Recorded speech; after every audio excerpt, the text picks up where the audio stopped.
আজ থেকে শুরু হয়েছে 3 দিনের জনকল্যাণ শিবির 15, 16, 17। এই সরকারের জনকল্যাণ শিবিরে মানুষের উৎসুক প্রচুর, নিচে প্রচুর লাইন পড়ে গেছে এবং এক এক করে আসছে। জনসেবা দিতে প্রস্তুত। কী কী জনকল্যাণ শিবিরে কাজ হচ্ছে চলুন একটু দেখে নিই আমাদের সাথে। আমাকে বলুন, আমি নিচে একটা ইনফরমেশন পেলাম যে যারা এসসি রয়েছে তাদের বয়স্ক ভাতা রয়েছে ফর্ম ফিল আপ, তো সেটা চলছে? হ্যাঁ, সেটা চলছে। যারা এসসি এসটি আছে তাদের বয়স্ক ভাতার কাজ এখানে চলছে। বিধবা ভাতার কাজ? বিধবা ভাতার কাজ এক্ষুনি হচ্ছে না, হয়তো আগামী দিনে হবে। ও তার ফলে বয়স্ক ভাতার কিন্তু বর্তমানে কাজ হচ্ছে, যারা বিশেষ করে এসসি এসটি রয়েছে।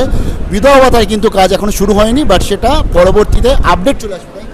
আশা করা যায় আমাদের কাছে যেটুকু আমাদের অফিসিয়ালস যারা আছে আমাদের যেটুকু বলেছে তাতে নিশ্চয়ই আশা করা যায়। যুব শক্তির কি কাজ হচ্ছে? যুব শক্তিরও কাজ এই শিবিরে হচ্ছে না। তাহলে যুবশক্তি যেহেতু এখন লঞ্চ হয়নি, অনেকেই সোশ্যাল মিডিয়ায় বলছে যে যুবশক্তি নাকি লঞ্চ হয়ে গেছে এবং যুবশক্তির কাজ হচ্ছে, বাট সেটা ইনফরমেশন নয়, আধিকারিকদের থেকে যেটা জানা গেল। যথেষ্ট ভালো কাজ হচ্ছে এবং এই গরমের মধ্যে এরা কাজ করে যাচ্ছে এবং লাইনও প্রচুর পড়ছে।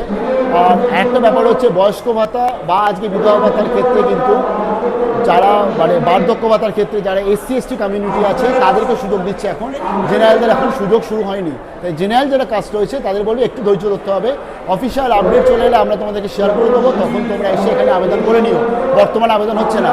আর একটা ব্যাপার বলে দিই, যুবশক্তির কিন্তু আবেদন হচ্ছে না। অনেকেই বলেছে যুবশক্তির এখানে হচ্ছে আবেদন। পোর্টালে বর্তমানে কাজ চলছে, খুব তাড়াতাড়ি তার আপডেট নিয়ে চলে আসবে। State unit.